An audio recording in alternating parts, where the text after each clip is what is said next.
We are 1% of global emissions, 99% are happening elsewhere. And those countries, they are not persuaded by Britain driving itself into poverty, whilst the Secretary of State preaches at them from his pulpit. In fact, they are asking themselves why they should follow the path that Britain is taking when we are such an obvious example of what not to do. A country which is making its energy scarce and expensive, which is deindustrialising and impoverishing its own citizens. So what is the solution from here?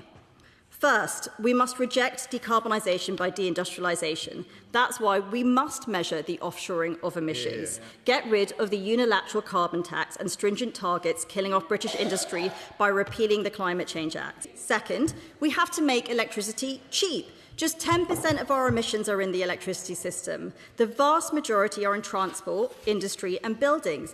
Our electricity is clean. Do they even realise that? It's some of the cleanest electricity in the world. The problem is that it's too expensive and it's deterring electrification. I'm not someone on the right who thinks that all clean tech is stupid, but I do think that cheap electricity and consumer choice should be king. Third, we should be wholeheartedly embracing innovation and exports of British clean tech, whether that's the next generation of nuclear or software or consumer products. And finally, we should pay much more heed to nature, something we were proud to do, but this government is much less keen on.